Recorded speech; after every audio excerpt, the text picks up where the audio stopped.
Good afternoon, good morning, good night. Independent of where you are, I'd like you to welcome to our program, Consciousness in Evolution.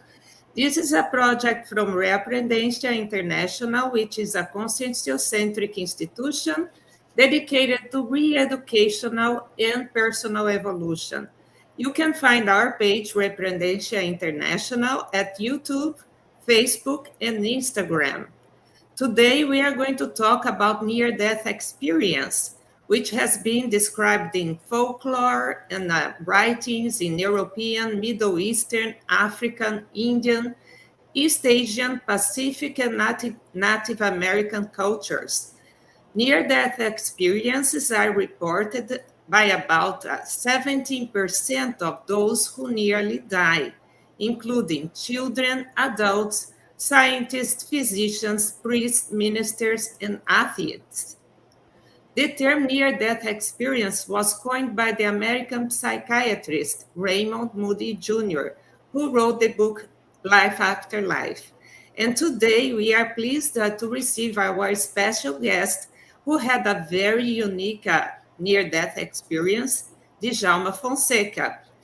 Djalma is a co-founder of Ectolab, an institution dedicated to laboratorial research of ectoplasmy and parasurgery. He is a businessman, a volunteer, teacher, and penta practitioner since 1989. He is also a conscienciometrist since 2009 and parasurgery teammate for the last 7 years. Currently, he volunteers at Conscious, an institution dedicated to self-re-education through conscienciometric techniques, and Unisyn, the organization which goal is to implement the basis of the road state through the consciential re-education and synergism among conscienciological institutions. So please welcome our friend Djalma that's going to Hi. talk about his experience. Yes, it's a pleasure to come back here. It's not the first time, and well, to talk about this experience, it's been a long time. The experience happened like almost 40 years ago. Um, it was a very strong experience in which I lost my left leg. So I was very young, 21 years old. At the time, I had just graduated from the Air Force, Brazilian Air Force Academy. I was,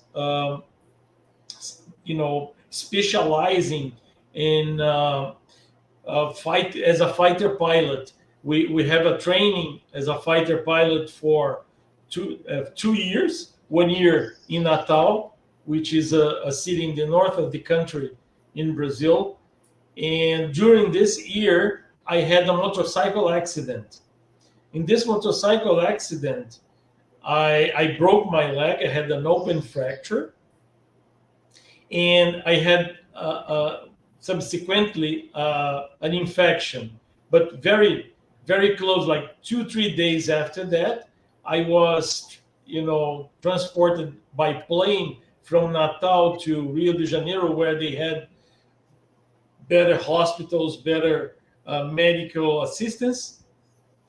And by the time I landed in the, that happened on from a Saturday to a Sunday, my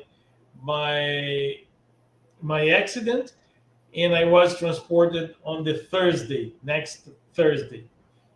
And in the next Thursday in the morning, when I arrived there, I was already feeling that the infection was overwhelmed.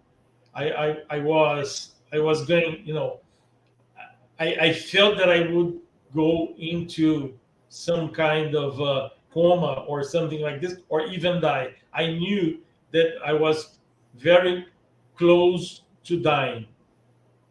So when I arrived in the hospital, it started, right? I started to go into coma.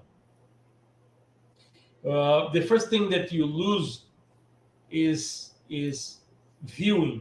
right? I was very much used to hypoxia because fighter pilots usually fly planes and have a lot of G's. And because of G's, you need to deal with a lot of hypoxia. So I was used to to that sensation that I was going into at that moment. Probably I was in hypoxia. That means I had less amount of oxygen on my brain, Mm-hmm. and the first thing that I was losing was my view. So I started seeing like tunneling, and then all of a sudden you lose, and it Consciousness. it fades out. You don't lose consciousness yet. You just lose the seeing capability. You continue hearing, and you continue feeling, right? Mhm. Touch and everything. The last one that you lose is the touch feeling, and then hearing. You go like little by little, and all of a sudden everything went dark. When everything went dark, I lost consciousness, but I didn't actually lose consciousness. I was in a wake kind of state of mind. I was very awake, Mhm. but my body wasn't capable of doing anything, right? I couldn't control my body anymore. And then at that moment I had a very strong kind of experience, which is I I I saw, not necessarily in images, my whole life pass in front of me backwards. From So that you had point, like a life review. I had a life review, Mhm. but was mostly thoughts and mostly feelings and mostly kind of what I had done with all the opportunities that I had in life, especially the encounters, the physical encounters with people. And by the end of it, I realized that I didn't take very seriously all the opportunities that I had in this dimension. At that moment, I was already aware that I was going back to the to the extra physical dimension. And at that moment, my way of thinking was already changed. I wasn't thinking anymore as a person that is usually alive. I was thinking like a spirit, like a consciousness. I was thinking like, well, I this life that I had, I didn't take advantage of the encounters, which they are so important. The experience of life is very short, and encounters with people are very important, because once you die, you cannot gather all these people easily as the opportunity of life. So So you mean I the was relationships were very important. That's what you perceived in that life review that you had in a few minutes. in a few seconds, maybe, or a few minutes, maybe. Time was very hard to time was not an important dimension at that moment. Yes. Thought was really, I was already with a way of seeing things very keen, very acute way of looking at things. So the experiences were very important on that moment, that they weren't very important to me when I was alive. And I thought, wow, if I had this kind of consciousness while I was living, maybe I would live, in a different way. Right, and that So you also felt like the emotions that you had during those all encounter? the emotions, all the Uh-huh. emotions, all the responses, all the reactions, all the interactions, everything that I had done during my lifetime. So it's like you had an heightened uh, perception of the encounters. It's like you had a hyper acuity to perceive the emotions, even of the other people that were Even there with of the other people better. Exactly. you. So Wow, I that's said, "Oh amazing. my, this is so important." And those encounters, they had a purpose, and I I didn't I wasn't aware, and I just lived my life sort of. No? I just lived my life like everybody else does, but then I it came to my perception how important and how relevant it is, the opportunity of living and encountering all the people that we encounter in life. And at that That point, was you were studying to be a pilot, right? Uh, yes. and you were studying to become a fighter pilot. Were there anything that took your attention and that you were reminded in your experience that that might have not been the best option of life for you at that moment? No, before I went into that, I was thinking about this. But during the experience, no, this was not as relevant as I was imagining before. What was relevant was the opportunity of encountering people and what I do with this. I today I understand what that means. At that moment, I wasn't very aware of all the, let's say, the consequences, the evolutionary consequences of encountering people in your life, and the importance of being able to share things and the example that you give and things like this. We have a question here from Malu Linderman. She's asking if at that moment that you had the accident and after you were like going into a coma, if you felt immediately like you would die. That I would decimate. Yes, Yes. I was aware at that moment when I was feeling all those things that I was describing. I knew that I was decimating. And I can tell you that in general is a very pleasurable situation. It's a very pleasurable situation. It's nice to die. I can imagine that it should be because you had It's like an nice. open fractured, you had like an infection on your leg, and you were like feeling so much Ooh, pain and after an accident of that kind.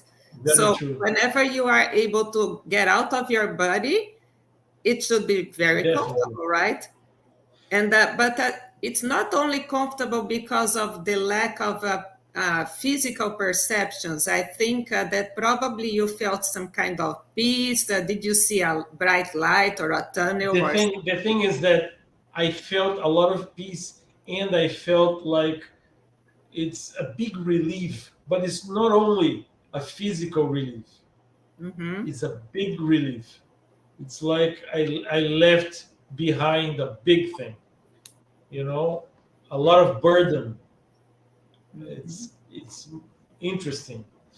And at that moment, I was reflecting upon the situation that I was just describing here, how banalized I how banal I might have lived my life, how banally I might have lived my life.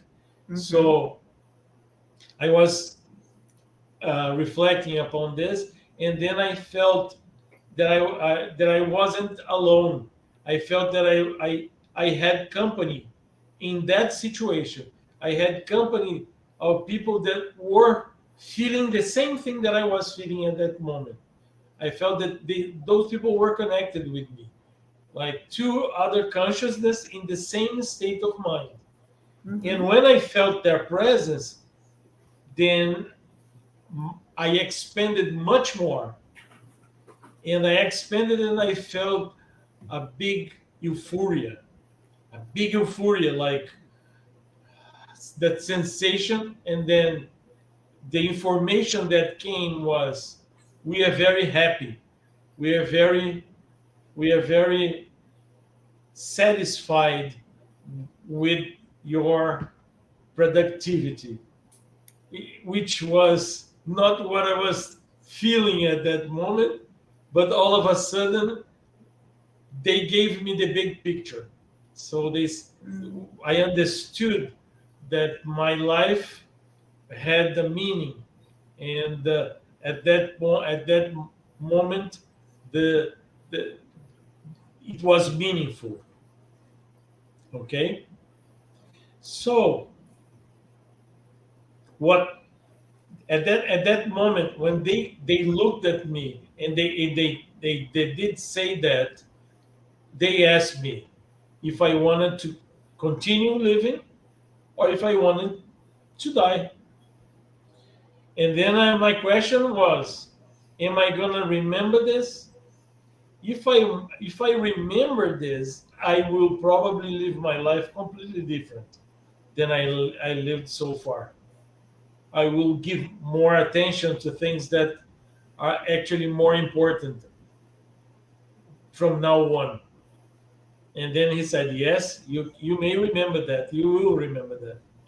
I said, okay, so I can go back. Otherwise, if I don't remember, it's okay. You can decide whatever is better for to all of us. But if I have a chance of remembering this, I'm sure I'm gonna live in a different way. I'm gonna take more advantage of my life opportunity, assistentially, and in a more interassistential way of seeing things.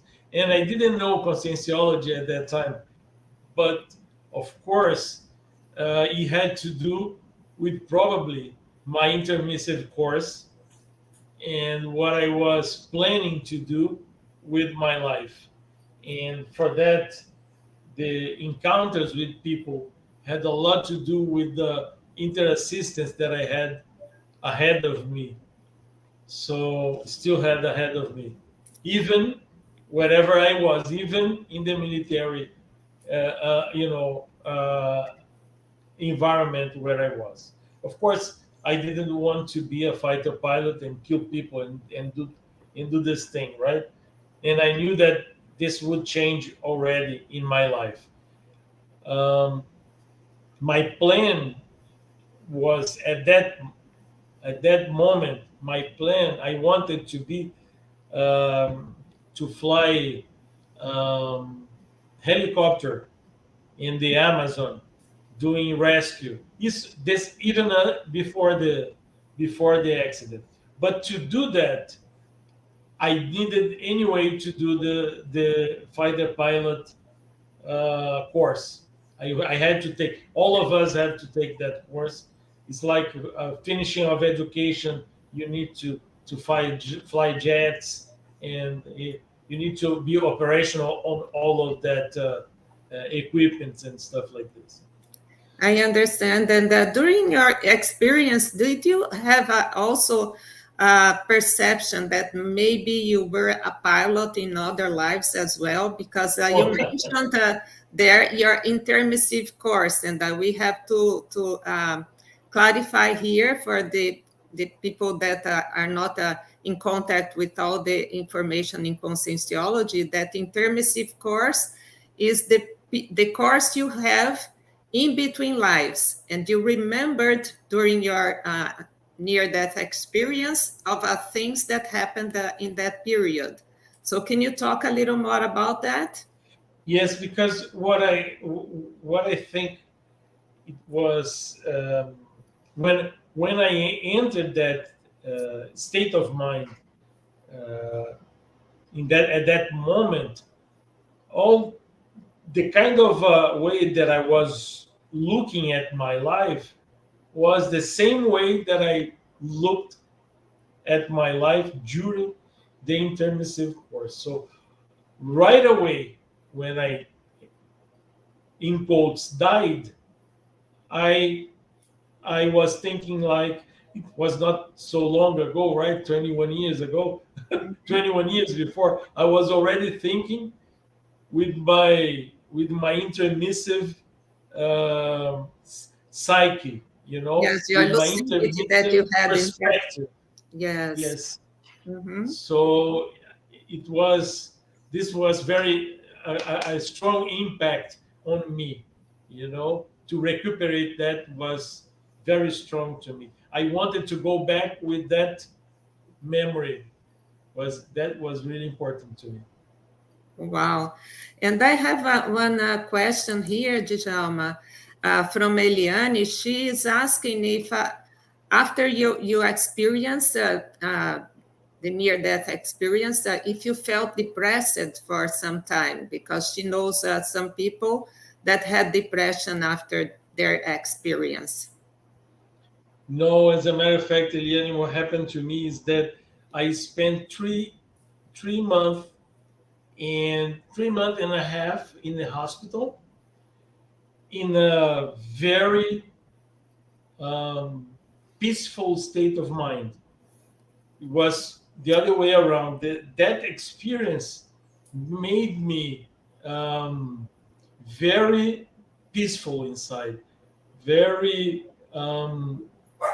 with how can I tell you, a lot of gratitude for Yes, some being people alive. describe that they come back with a more sense of purpose and uh, desire to have a more meaningful life. This is one of the greatest after effects. So that happened with you as well. Yes, I wanted to have a really meaningful life, Mhm. and I came back with a lot of energy to do that here. So I spent a lot of time in the hospital. I had several surgeries and a lot of what physical pain, but I don't remember 1 minute of regret or depression.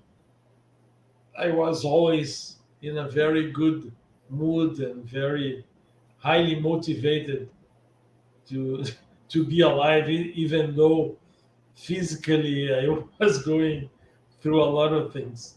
And you were very debilitated because you had a gas gangrene on your leg, Yes, and that's why ultimately they decided for amputation.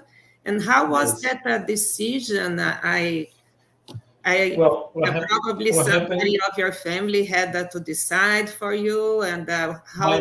My mom had to authorize the amputation. They decided to amputate to take to debris most of the area because the gangrene this bacteria is very aggressive, and it it it eats, literally eats your tissue. So it makes big bubbles, and they had to cut as much as possible eh, to diminish the population and see, because it was already systemic, sepsemic situation of a sepsemic situation of gas gangrene is usually death. Yes, Very seldom people survive of that. So and they you're try in to a cut as state of much as they could. a toxemic state, like a septic. And it's really impressive that you could remember things at that state, because generally when people are in comatose state, they have like fragments of memory. They don't have a really good recall of whatever happened. But you had some pretty interesting remarks in that point, right? Oh yes, The I nerve. remembered everything, and not everything because it took from that moment that I was telling you. to the moment that I woke up from the coma, it had like 18 hours. So I don't remember 18 hours out of my body. I Right. remember probably the first 5 or 10 minutes and the last 5 or 10 minutes. What happened in between? I don't know. Probably a lot of things happened in between because afterwards I was very changed. It was like uh, probably I have done a big review of my intermissive course as well. Who knows? But a lot happened during that moment. But when I was coming back and I was waking up hours later, because during those hours everybody was in an expectation that I would die, because most people, even though they made the surgery and everything, most people die anyway, and they didn't see a lot of response, and my kidneys needed to respond because I was going into kidney failure, and if I had this, I would die in a matter of hours. They said no more than 24 hours, I would die. So let's see if he recovers during this time. So with 18 hours, I woke up. What it was a room that they made. The room was an isolation, Mhm. but my state of mind was like I was in an expansion that I never had. An expansion like I was the universe. You feel like It's you almost are the like universe. a cosmic consciousness. It's like cosmic consciousness at that moment. And I was reflecting and thinking that most of the things that we imagine about the cosmos are almost childish. When I was in that, and I said, if I go back, I'm gonna change a lot of things, but I don't remember the same way that I was sure that I would could remember when I came back. But Right. then you start sort of shrinking, but in a sense of expansion. And then my scope of perception was planet Earth. So it was interesting when it was planet Earth, because I could feel whatever was happening everywhere. It was a very interesting feeling, but also a strange feeling because I was shrinking. I was already shrinking, and then all of a sudden I was the hospital that I was in. So at Mhm. that moment, I knew that my father wasn't there, that he had been there during the surgery, but at that specific moment, my father wasn't there. My mother was there. I knew which room. I knew the extension number of the room. I knew how many people was with her. I knew what was he was she was thinking. She was very much worried because the fact that she authorized my amputation. She was worried that I would blame her, oh, that she decided for something that I didn't want. I didn't want. She was scared that I didn't want to live without a leg, and to blame her with that. And all of a sudden, I was the room where I was. There was a nurse there. His name is Barreiros. I know, I never forgot, but I didn't know before, right? But I knew Barreiros. I knew that he had two kids. I knew that where he lived. I knew what he was thinking. I knew that he was worried that I would die, or that I would wake up during his shift, because he would have to tell me what happened.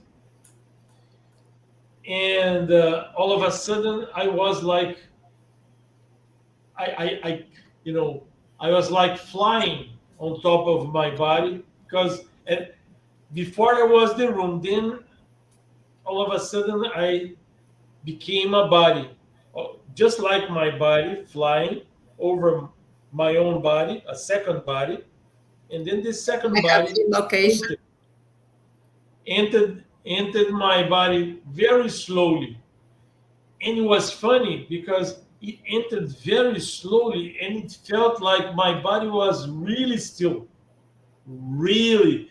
I had lots of out of body experiences after that, but none of them was like this.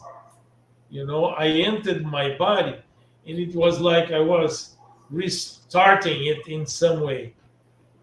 It's a strange feeling that I had. And then I, I was still very discoincident, right? Seeing kind of blurred and feeling everything around me. I felt Barreiro's thoughts because my respiration changed. He perceived that I was waking up. He stood up, but when he stood up, he was already worried that he would need to tell me that I was amputated. And then when he came towards my direction, he was almost arriving at my bed that said Barreiros. And then he got that impact. Like, how this guy knows my name? I don't know him. Or maybe he woke up already. Maybe And then I said, Barreiros, I know. And then he said, "Oh yeah, you had, it was necessary." I said, I know it was necessary." And then he didn't say anything. I said, but I need to talk to my mother." He said, "Oh yeah, your mother is here in the hospital." I said, "I know, but I don't know the extension number." But I said, "I know." Just dial there. And then I told him what the extension number was. He dialed and gave me the phone number, the phone. I And you got talk the to phone. mom. My mother answered there. As soon as my mother answered, I told her, "Mom, thank you very much to authorize my amputation. It was the best thing that you could have done to me." And then Wow, she, that's such a shock. Wow. Uh-huh.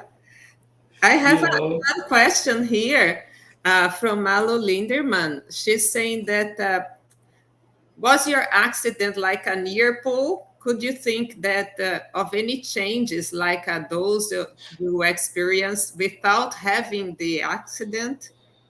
oh, definitely. But that I can think of many changes without having the accident. But the accident was necessary, and I don't think it was an ear pull. There are some things, Malu, when we deal with predators, when you deal with assistance, sometimes we need to give money. Sometimes we need to give attention. Sometimes we need to give energy. And sometimes we need to give blood. In this case, blood was the best rapport to attend my creditors. It doesn't mean that I had to lose a leg.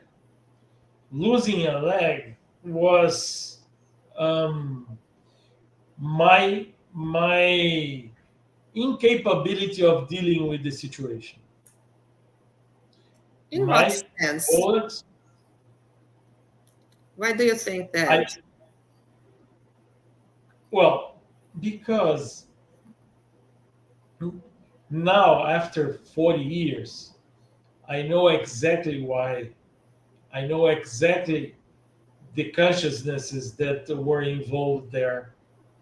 I know the relationship that I had with them in prior lives. I know most of the things that had to do with my critical life. Everybody at some point has one critical life that we decide to change ourselves. My critical life was 2,300 years ago. And my father, from that time, I had a very strong relationship with my father. He was transmigrated in 1992, and I wanted so badly to help my father. And that sense of loyalty was so strong towards my father that I gave more than I should. I don't know if you understand what I mean, Mhm. but I gave more than I should. I gave my leg and probably almost gave my life for that. But that was my responsibility. And it It didn't was your help them. choice back then. It was my choice back then. Mhm. Waldo said that I didn't need to do that. I understand. And Rui Bueno is also asking kind of the same questions as Malu, that in most cases, the near death experience is like a root correction. But what do you think it would be your A plan in this case? It would be to become a doctor, A physician. doctor? Really? Yeah, physician. I had the opportunity, but I decided not to go on that route Hmm. to avoid um, my mother at that moment couldn't could was too expensive, even Oh, though I she could doesn't go to. afford Yes, the at that course. moment, yeah, I thought that it would be too much, and then I said I'm gonna go to the Air Force, which is less costly for Mhm. all of us. And I went to let's say to the plan B. But I don't think at that moment that NDE only was because of that route. Mhm. That route, of course, helped me to be in rapport with those consciousness from my that prior life. Mhm. But I would have to face this situation sooner or later, and it would take some blood. Oh, wow. It's interesting. I've been reading some articles that say about the memory of the near death experience, because in your case, it was 40 years ago. And you Yes. have a vivid remembrance of everything that happened in that experience. And it's very impressive. I gave Djalma the Grayson scale, which is a way of measuring the intensity of the near death experience. And it has a maximum score of 32.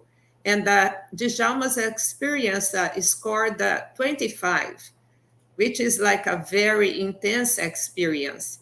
And another thing to pay attention, and that makes his experience very unique, is that when he was out of his body, he wasn't using his psychosoma, he was using his mental soma. That's why he had this expansion of his cognitive system that allowed him to perceive so much despite of not having many perceptions of involving the five senses. It was mostly a cognitive experience, and that's very unique.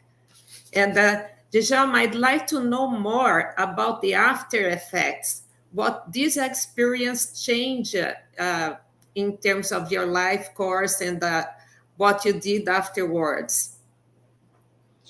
It's very interesting. Well, the point of view of my cognition changed very much. Um, I, I, I recuperated a lot of my my extra physical cognition, my way of thinking as a extra physical consciousness. And that helped me a lot. In the beginning, it was a little hard to cope with all of that. You know, when I was very young, lots of energy, difficult to cope with all of that. But as I matured, those came down. I I have today a very strong cognitive understanding of myself, self cognition, intraconsciential cognition that gives me a lot of peace, inner peace, that gives me a lot of strength to do my interexistential work, which is a lot. A lot of people that I need to make amends and to help evolve together with me. So Mhm. uh, it's interesting in that sense. I And do feel you like think, I'm 60 years old today, and I feel like uh, I have taken advantage of my life in terms of intraconsciential evolution, specifically because of the way my near-death experience prepared me. oh, so you think it was kind of a preparation for the activities that you do now? And The something, thing is, Anna, I could have postponed attending those Pelicist uh, predators from my past at for some time, but going into this area before very young and losing my inversion in that sense was important now to me. Now I have this behind me already. Not that I I I don't have any karma with them. No, no, no, no. I just took away the problems that could give me accidents, predispositions that mhm, could make me how can I say more fragile towards the kind of work that I need to do are from now on. vulnerable. Hmm. More vulnerable. Thank you. Yes, yes. And So you work I with, anticipated my overcoming of my vulnerabilities. okay. And you work a lot with ectoplasm, and that is also Yes, something that can predispose you to accidents. And uh, how do you think living that experience relates to that capability that you have? the thing is, yes, if I didn't have the opportunity to make assistance with those the way I did there, and from there on, I I don't know if I would be alive by now. Wow. You know what I mean? Yeah. Because ectoplasmy is hard, Mm-hmm. and you, you need to be very self-centered in that way, but not egotistically self-centered, but self-centered in a very More like balanced self-aware. way. Yes, More like self-aware, you would say. say self-aware. Yeah. Okay. Okay. And talk more about your after effects. Like, how did you meet? Okay. Did you find conscientiology? Because at that time you didn't know about it. I didn't know about it. It was 1984. I met Waldo in 1988. Hmm. In 1988, I met Waldo, and then I started strongly to work because I was very motivated, you know, to do something different in my life. So I uh, at that time I met Rui. Rui met me at that time in Curitiba. We expanded. We helped us also to expand very much the institute. We gave thousands of people in the south of the country, lectures, classes on this psychic phenomena, on projectiology, which is out of the body experience, uh, the science that studies the out of the body experience is the projectiology, and was very interesting at that time to work with that and to develop some capabilities, on projectiology as well. So many years we worked with that. Then afterwards, we helped build SIAEC, which is the campus here in Foz do Iguaçu, the first campus and the main campus of research that we have. Then I helped in Espírito Santo and many others. So we pioneered all the development of the conscienciology very close to Professor Waldo as well. So it was a great opportunity to develop the science conscienciology after this experience. And one thing that helped me a lot also is the connection with the helpers. Um, this psychic connection with the helpers, um, it made me more, how can I say, open to this connection with the helpers. I Mhm. had the experience left some kind of standard. I have a standard that I can recall every time, and then this will evoke this kind of energy, and I will get into with the extra physical team of working.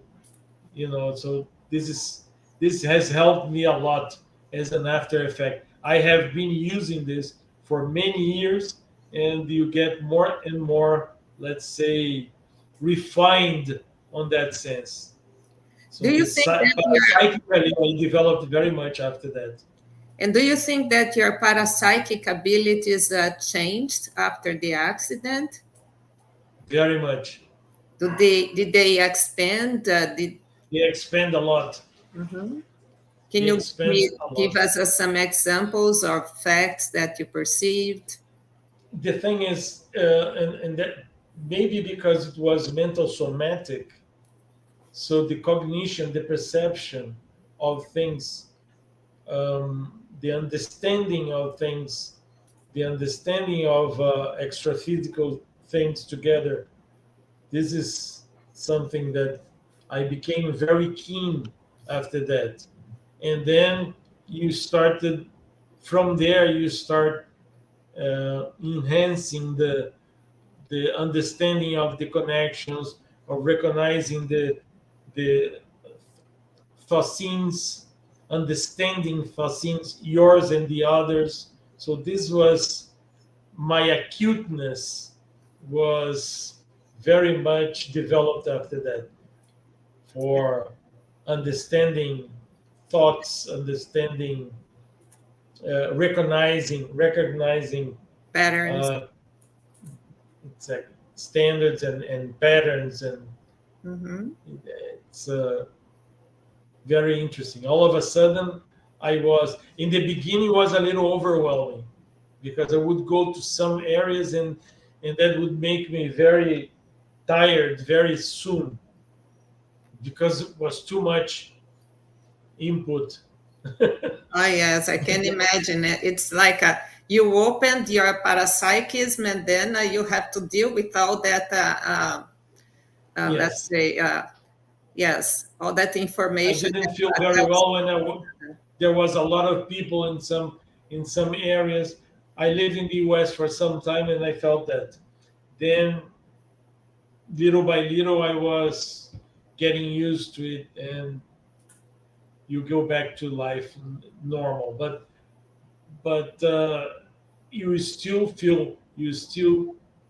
can perceive things in a very very keen way. This is it, and this helps me very much with the conscienciometry, right? Oh, yeah, I can imagine. And there is no medical explanation for the occurrence of near death experience. There are a lot of models that try to explain it, but still there is no consensus in that.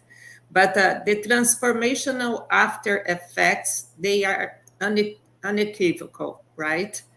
And some would say that it could work as a spiritual catalyst or even an evolutionary device because of the changes in values and attitudes towards life and death, besides a new sense of purpose or meaning in life.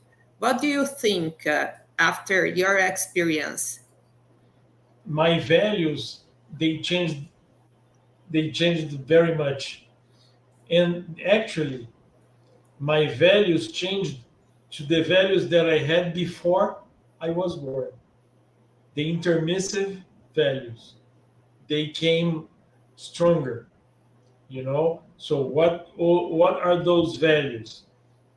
That, for instance, the way you see life, the way I see life, I lost completely the fear of death. I don't have fear of death. I I control my pain completely. I don't have problem with pain. For instance, I go to the dentist. I don't use anesthesia Wow. in the dentist. I don't use. I just relax and I don't feel pain if I don't want to. Why is that? Is because um, paracerebral, the parabrain, Mm-hmm.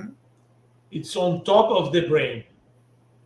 Actually, when you develop a little bit more your parabrain, which is your mental somatic manifestation in your psychosoma, right? Is the dual of your brain, but extra physical brain.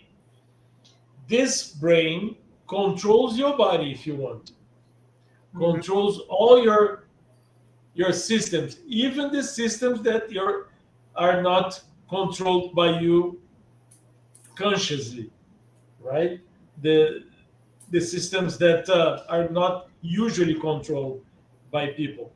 So pain is one of the things that I have experienced, that because I needed to control one of the situations, that when I my kind of degradation Mm-hmm. that had to be done during that period was very painful. So I either had to have general anesthesia or go to that, but controlling the pain. So I decided to control the pain. When I controlled the pain, I didn't suffer with it. So from that point on, I learned how to control pain. And I knew that I could do that because I just had the experience. You know, I knew that I could control it if I wanted to. And then I started controlling my pain. You Interesting. know, I and have that's it. a question here from Malu again. She asked, would the doubt about the occurrence of an out of body experience be overshadowed by the size of the change in your life? We all know how difficult it is to change, even through therapy. What do you think about that? Yes, yes, yes. Most people that know me, that knows me, saw the kind of acceleration of evolution that I had after that. Mhm. And they knew me before and after. They all accept that. So they say something must have happened. I don't know what, but I accept that something must have happened. I don't know if this is what he's saying, but something It's happened there. nothing that you would prescribe to anybody, right? No, no, no, no, no. This, Because well, you are a experiences. lucid projector, so you can have the out of body projection without Exactly. going through a I'll, near death experience, right? it's better to do things that are physiologically natural. Not no, because near death experience comes from a pathological state. So it's not recommended. Of Mhm. course, I would recommend if you are in a hard situation to take advantage of everything, even pathological. But don't try to do it by yourself. No, no, No, absolutely no, no, not. not advisable. No. Yes, Okay. of course, of course. And after 40 years of this experience, is there any detail that you would like to share with our viewers? Something that your final remarks? It's interesting because I still learn from that experience even nowadays. Even little by little, there are things that unfold in my life that have to do with that experience. Can you give an It's example? Yes, for instance, little by little, I discovered who are the consciousness that were there with me. Little by little, I discovered why I had that experience. Because of the lives, prior lives that I had. Mhm. Now talking to you, maybe at that moment, I just thought that maybe it was mental somatic for other reasons that I hadn't thought before. For instance, to prepare my brain for whatever I was going into, because since I was going to face all those creditors, I needed to be more prepared to do that. Maybe I didn't prepare completely to do that, Mhm. and they prepared me. Was probably that path was not the A path because it was very risky. I Mhm. could lose everything because it was very difficult kind of situation to I maybe could do better if I was more evolved, if I was more mature. Yeah, but you were like But 21 years old. I mean, like, which kind of maturity do we have at that point? exactly, that's But what I'm saying. yeah. That's why that was not plan A Mhm. because it was risky. You I know, watched their podcast in Portuguese, and there you said something that called my attention very much. You said that after your experience, you started to see everything as a resource. How that very came to true. you? Yeah, very true. I when I understood that everything that happens in life it happens for your benefit. Mhm. So it's a resource. It's an evolutionary resource, whether you recognize it or not. But if you recognize it, then you can take advantage of it. But there's nothing in life that is not applicable to your evolution. There is not no such a thing as a waste when it comes from the cosmos to us. The cosmos does not waste anything. I think for you, that experience kind of brought up the evolutive intelligence that you had inside you, right?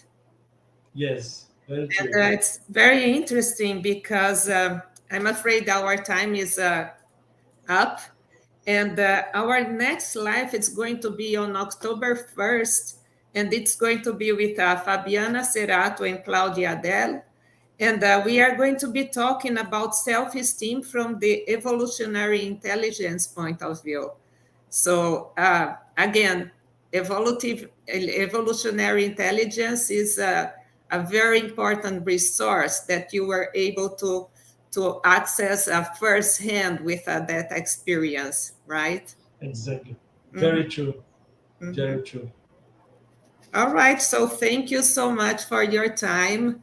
I appreciate very much your presence here with us. Um, please feel free to send your questions. We are going to have this interview still available on YouTube, so people can still watch after we finish today. And happy evolutionary journey, everyone. Thank you, Djalma. Thank you very much.